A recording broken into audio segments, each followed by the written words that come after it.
The Chargers wide receiving core was a mash unit to end last season, and after a couple of additions, the 2023 group has a chance to be special. You are Locked On Chargers, your daily podcast on the Los Angeles Chargers, part of the Locked On Podcast Network, your team every day.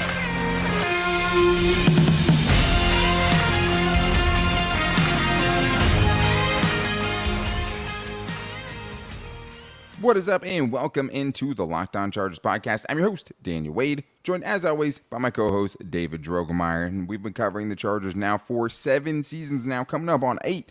But this is our 5th season as the host of the Locked On Chargers podcast, bringing you your team every day.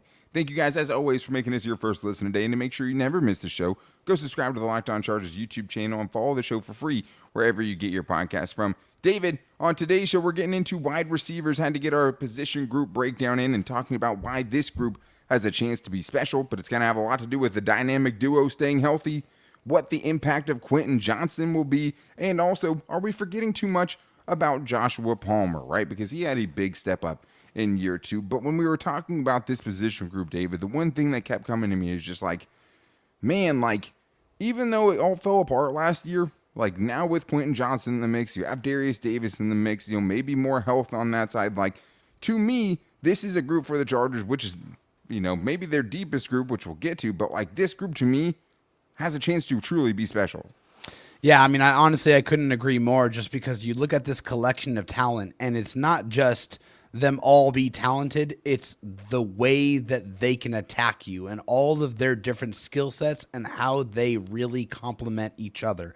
You have the route running technician, you have the jump ball threat, you have that solid pro that can do a little bit of everything with Josh Palmer, you got that yak threat now with Quentin Johnston, and then you have your 2 speed demons with Jalen Guyton, who can stretch the field, and that speedy spark plug in Derius Davis, who can really transform those gadget plays that you tried to run the last few years but did not find any success. So I just think that every single type of wide receiver that you want to have on your roster, the Chargers have that right now.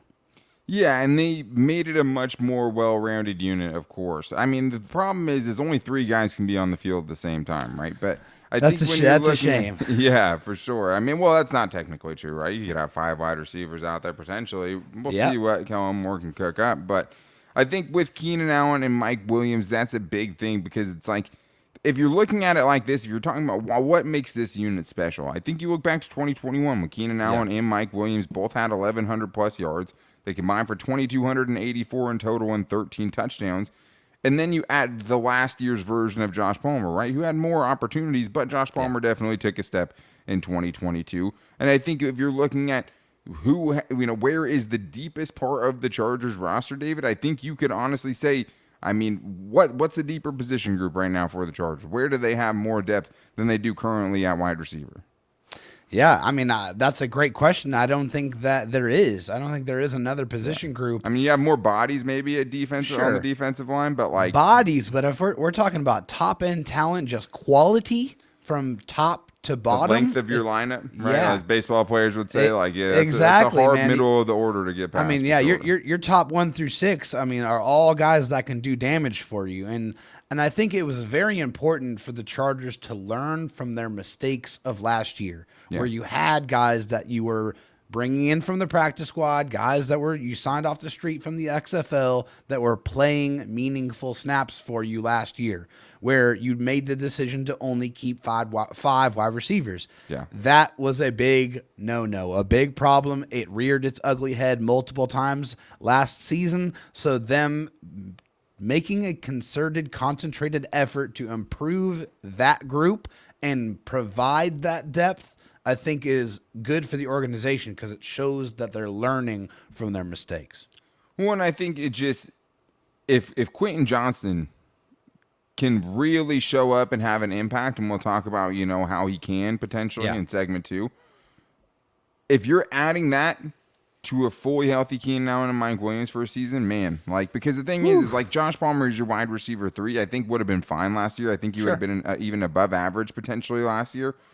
But having him as your wide receiver 4 is different, right? Yeah. Last year you talked about it. Who was there at the end of the season? You had in the playoffs, you were counting on big snaps from Michael Bandy and DeAndre Carter, and Michael Bandy played more in that game than even DeAndre Carter did, right? And that was your like wide receiver 7 in Michael Bandy in camp and wide receiver 6 in DeAndre Carter in camp last year, right?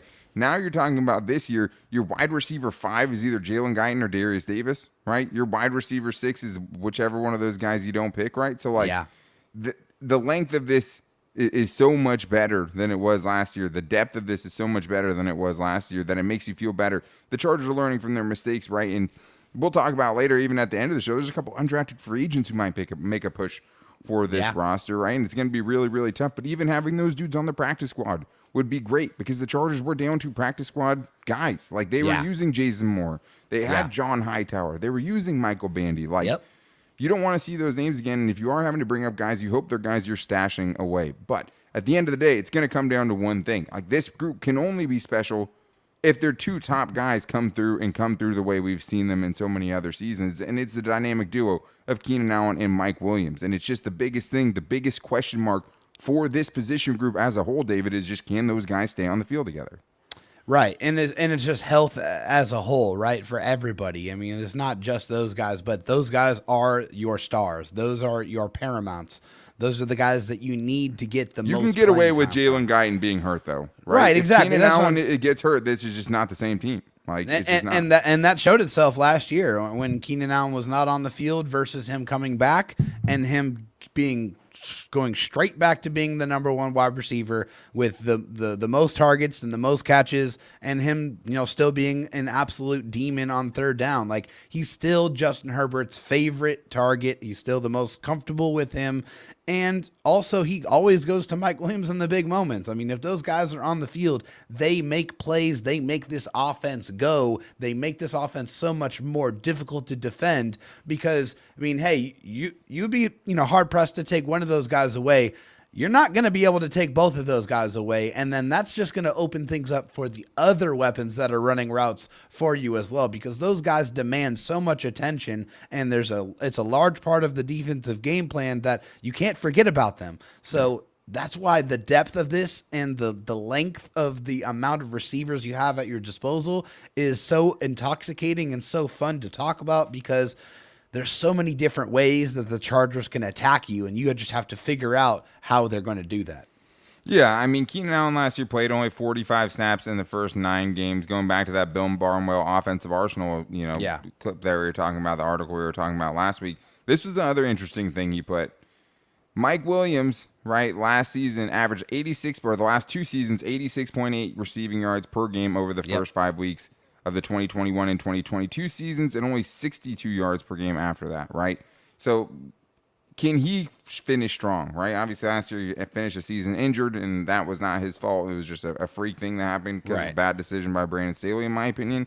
Yeah. But, like, these 2 guys, not only are they important because they bring 2 aspects that are not matched by anyone else. Quentin Johnston's not the route runner that Keenan Allen is, right? And nobody's the jump ball receiver in the entire league that Mike Williams is. So, like, you can't replace these 2 guys. You can't replace their skill sets.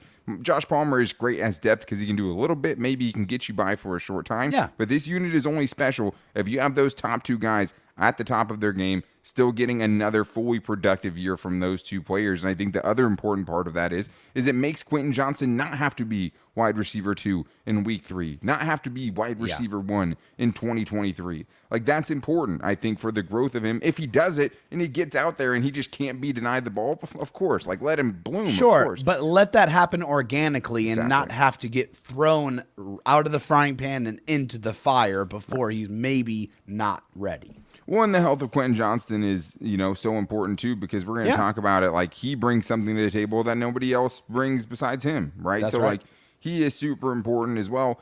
Can he make a big impact his first season? Because we didn't see it with Mike Williams. Josh Palmer had an okay first season.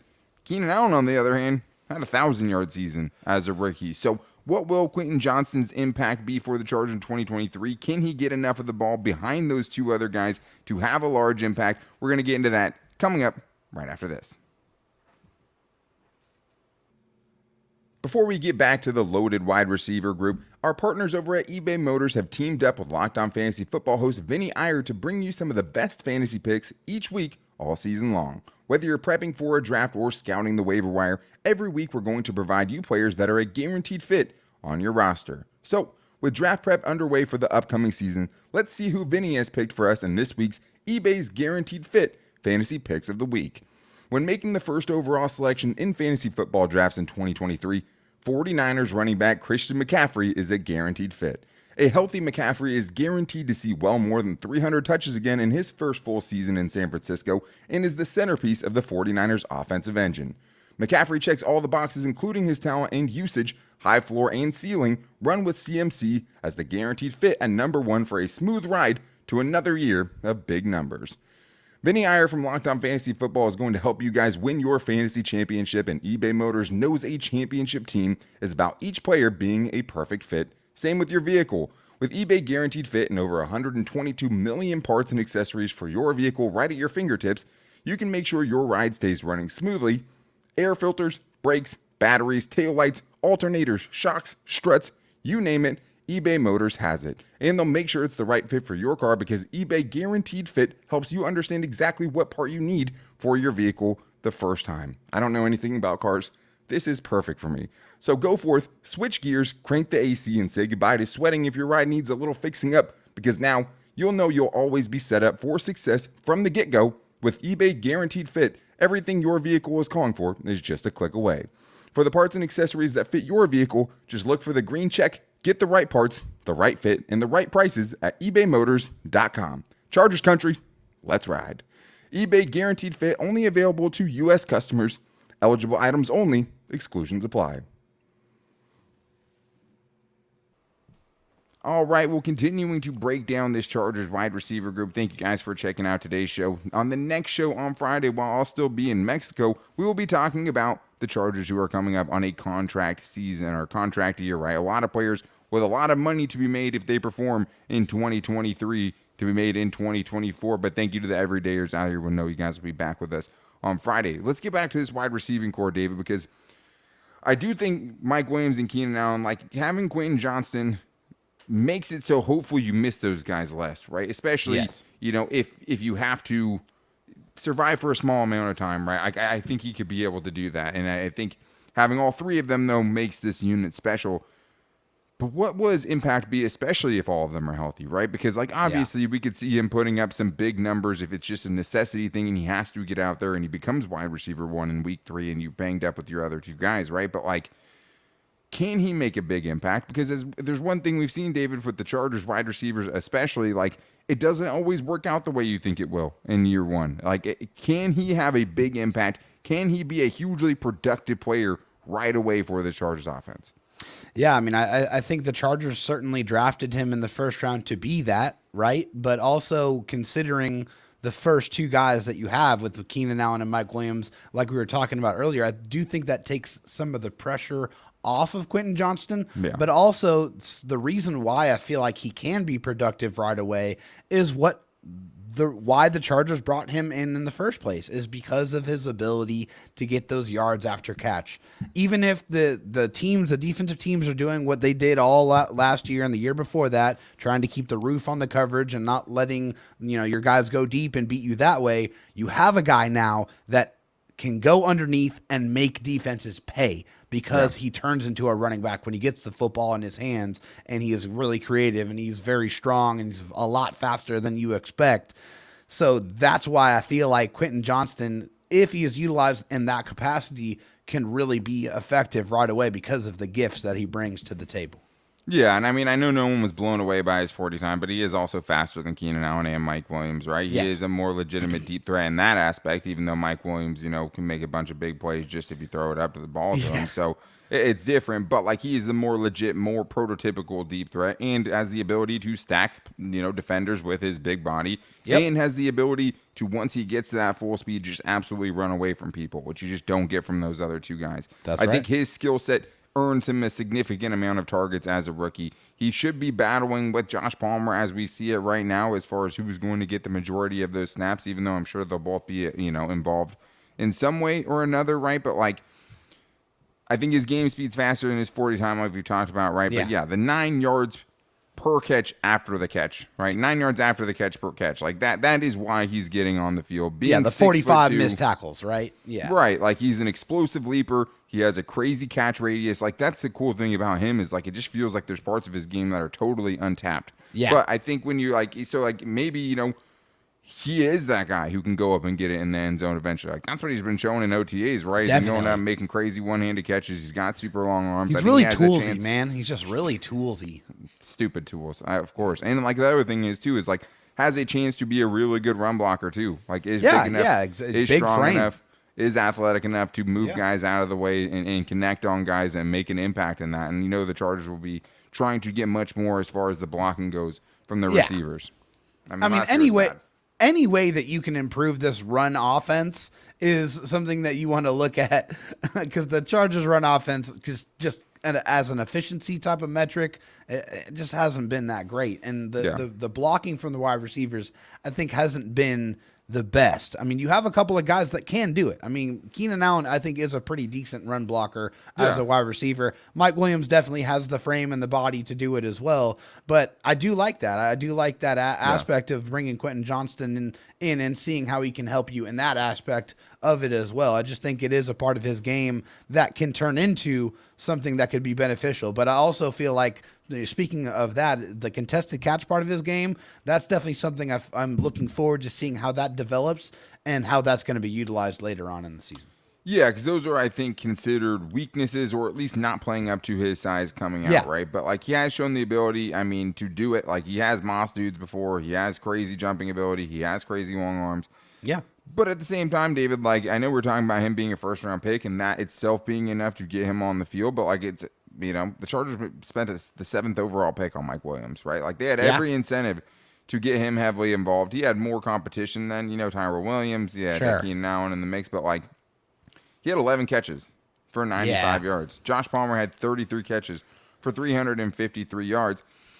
Then you have someone like Keenan Allen, though, right, who had 71 catches, burst onto the scene as a rookie, over 1,000 yards, had 8 touchdowns, which is the most he's ever had in his career, actually. But I think the important thing there, though, the second and third leading receivers for that team, David, were Eddie Royal and Vincent Brown. Wow. Those are some blasts from the past names right there. I mean, Vincent Brown. Man, that was a guy I remember just like a lot of other guys. I'm like, man, that guy has some potential, but it just never, ever matriculated. Yeah, it just. But, like, who you're going, like, who the other options are matter, right? So, like. Yeah, definitely. That's why it's hard to, like, give him Rookie of the Year right away, right? Or some of those other things is just because, like, he's going to have so much competition for a target share with the Chargers, right? Yeah, there's one football, and there's so many different receivers that you have to try to get the ball to. I mean, there's so many different players you want to get involved, and you want to get QJ involved as well. But, I mean, it's not always going to crack out that way, so he's going to have to make the most of all the opportunities he gets. And I think the other thing, too, is just he has to stay healthy during training camp, right? He has to be out there getting up to speed quickly because he's one of the players who needs it the most because he's one of the guys as a first-round pick the Chargers are going to be relying on the most. But maybe, David, we're not talking enough about Josh Palmer, right? Because he's the guy who gets forgotten in this situation. So, like, are we just forgetting too much about Josh Palmer? Because if you look at the numbers, man, like, I know he wasn't wide receiver 1 if you wanted him to be last year, but, like, made a huge leap from year 1 to year 2. He definitely did. I mean, he went from 33 catches to 72 catches and definitely doubled his yardage. Went to 769 yards, 3 touchdowns. And one thing I like, I think is maybe a little underrated, 3.5 yards after catch per reception. I mean, that's pretty decent. It's pretty decent for him. I just like Josh Palmer's game as a guy who can really do anything that you ask him to do. He's more of like a jack of all trades and a master of none. Yeah. I don't think there's any one part of his game that is just truly spectacular, but he is a pro's pro. He's a guy that's going to put in all the extra work. He's going to run clean routes. He's going to be able to do some contested catch stuff. Like, he is a solid pro wide receiver, and he has gotten better year over year. So, I mean, he's not going to just go quietly into the good night, right? He's going to fight for his target share, and He should. I mean, the last couple of years, he's only gotten better and better year over year. The thing is this team is better if Josh Palmer is their wide receiver 4 and Quentin Johnston goes out there and absolutely wins the wide receiver 3 job and gets himself out there with the first string unit, because he also, that's the thing. Josh Palmer doesn't fit as well with Keenan Allen and Mike Williams as Quentin Johnston was. That was the whole problem we had last season, was just like, we like Josh Palmer, but like the skill sets have some redundancies in it, and then none of those guys is super quick. I mean, obviously, Josh Palmer's 3 yards after the catch per catch is going to sound really bad compared to Quentin Johnston's 9, right, in college. But like, 2 years ago, Mike Williams had his best yards after the catch per catch, and it was like 5.5, right? And he was like top 20 in the league. So like 3.5 just isn't cutting it. He's just not that dude in that regard. But he did have 3 99+ yard games last year, which is crazy. I think it's easy to forget that. You want to know how many Keenan Allen had? Obviously injured, right? But he had 2. I mean. Yeah, 2 over, both over 100, but 2, in the last, right, but only 2 over 99 too, right? And Mike Williams had 4, and he played 13 games. So like, he came through and the Chargers needed him to, and I think he is going to be a crucial depth piece. But does a lot of things well, but he's not elite at any one thing. Had a big leap between year 1 and year 2. And here's the other thing. He probably goes back to being wide receiver 3. Last week you talked about, wide receiver being a big need in the draft, and it's like, I don't know, because I think they're keeping either one of Keenan Allen and Mike Williams, right? And then Josh Palmer is going to have to slide right back into the starting offense, right? That's probably what it looks like, at least at this point, right? Because after this year, they're probably losing one of Keenan and Mike. And Josh Palmer, even if, you might not think he's as important this year, he's going to be right back in a huge role potentially in 2024 and moving forward as the Chargers, one of their younger receivers on this team. So I still think they should add to it. Add a receiver every single year and just try to make it as insane as you can, because those dudes are getting more and more expensive. So I still kind of agree with you, but like, it's not like he's out of the picture forever. Like, he could be right back in the loop next year. No, but he needs to earn his future with the team, right? Like, he's going to have to. But he's going to be on the roster no matter what in 2024. In 2024, sure. There's nothing he's going to do this year that's going to get him cut. Like, Trey McKitty is going to play on this team, even though he had a terrible season. Draft picks are cheap and they're guaranteed contracts. You're right. Josh Palmer is always going to be here like that. But I mean, I think is it an important year for him? Absolutely. Are we going to get to see enough of him? I don't know. Right? Yeah, like, we'll see. I don't. It's going to have to be because of injuries, unless he just goes out there, dominates, and says, like, hey, I refuse to give up wide receiver 3. Like, maybe make Mike Williams wide receiver 3. I'm not going to be it. Like, like, I'm not going any lower than I'm already at right now. Who knows? Maybe he makes himself undeniable. We don't know.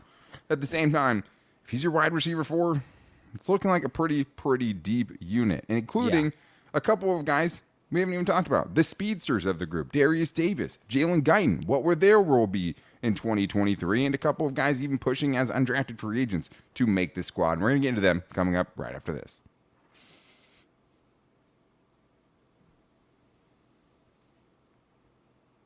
All right, David, let's continue to talk about this wide receiver unit. And it's so fun to be able to talk about this unit and not be talking about it and being like, oh my God, it's crazy how many of these guys are injured and how shallow this unit is and all of these things.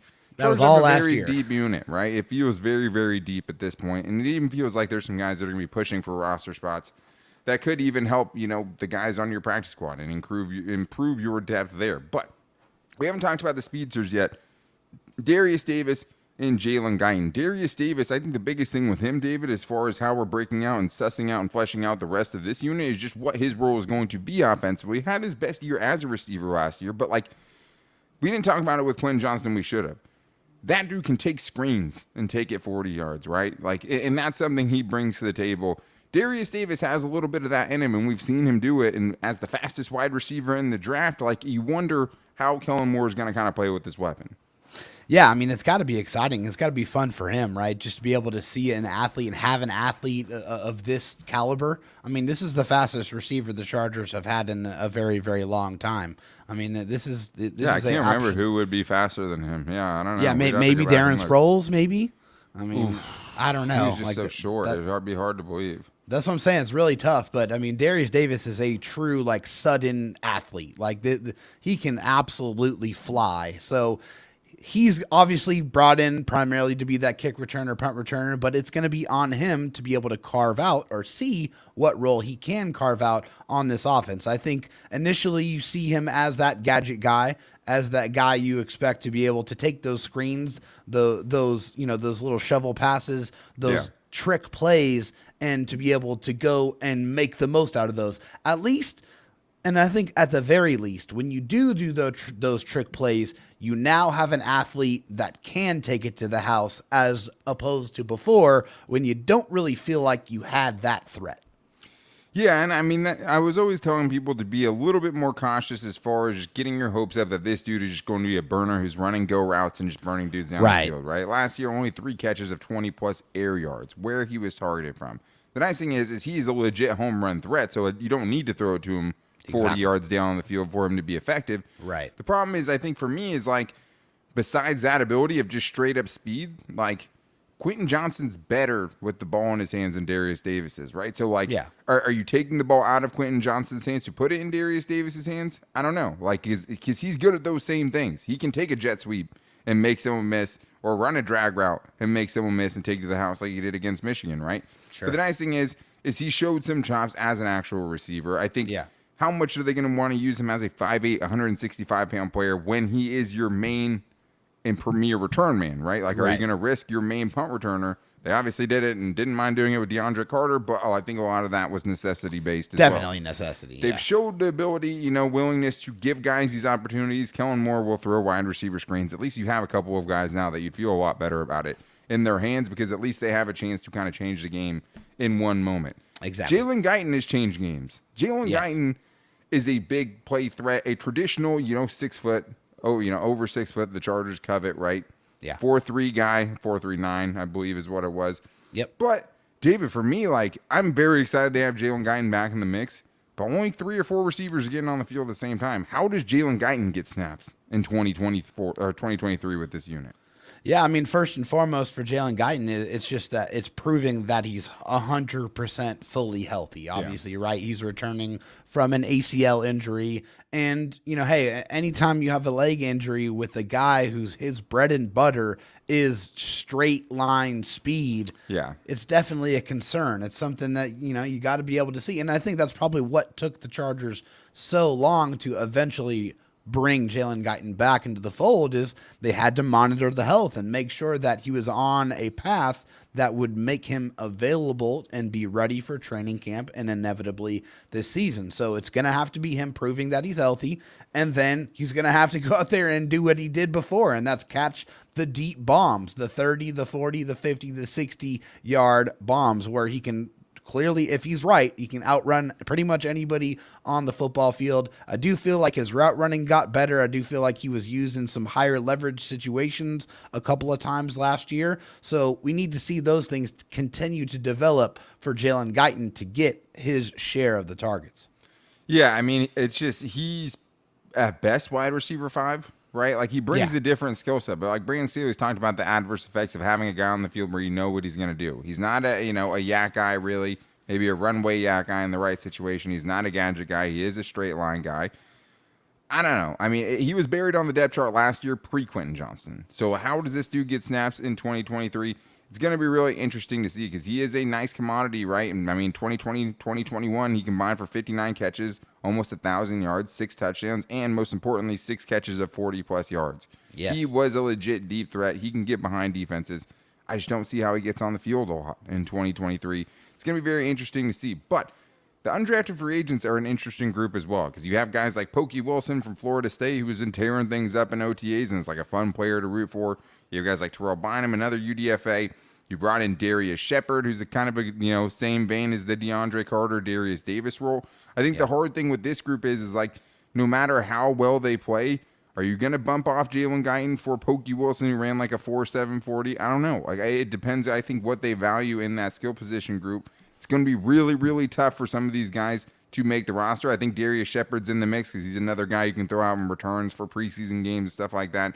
When your guy that you spent a 4th round pick on, you don't want to just use him for everything, right? Yeah. And then you have other guys, John Hightower, who's in the mix last year. But, like, I think the biggest benefit you could get from this, though, is even if these guys don't make the team, like, they take the place of a Michael Bandy, who came up last year and got playing time. They take the place of a Jason Moore, who kept getting called up the last 2 years, right? Even though he never could bring anything to the game when he actually got his chance to do it. Yeah. And that is, I think, a value. Like, that has value on this team. It is. It definitely brings a value, Daniel, because you're leveling up your depth. like that's the reason why it brings more value to you. When you could have an injury even before the season starts, right? And then your depth's already getting in before week one, like paying dividends. Exactly. So it's just that, your talent from your list, it just keeps getting better and better. And then when hey, injuries happen in this game. So when you have those guys that are on your practice squad and you need to plug them in to, do a spot start, you want to have them be able to come in and be able to do their job and make some plays for you. And so I think that's why this is a very, very good situation for the Chargers. They have a good top six, and they have a couple of guys that are going to push some other guys for those spots on the practice squad.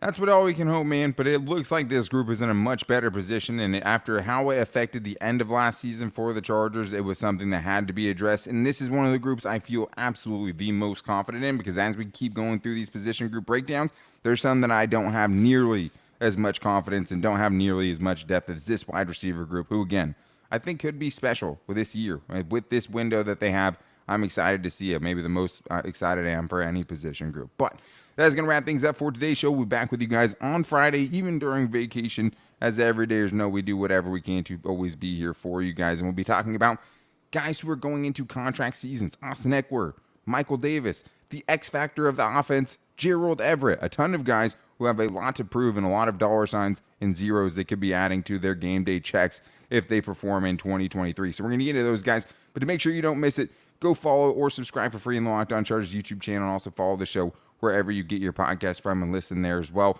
You can also find us on Instagram at Locked On Chargers, on our Locked On Chargers Facebook page, or always on Twitter as we post the show every day. You can find the show at Locked On LAC. You can find me on Twitter at Dan Talk Sports and David Drogemeyer on Twitter at DroTalkSD. But we will be back with you guys on Friday, getting into the guys going into a contract year and what we expect from them. But until then, guys, take it easy and go Bolts.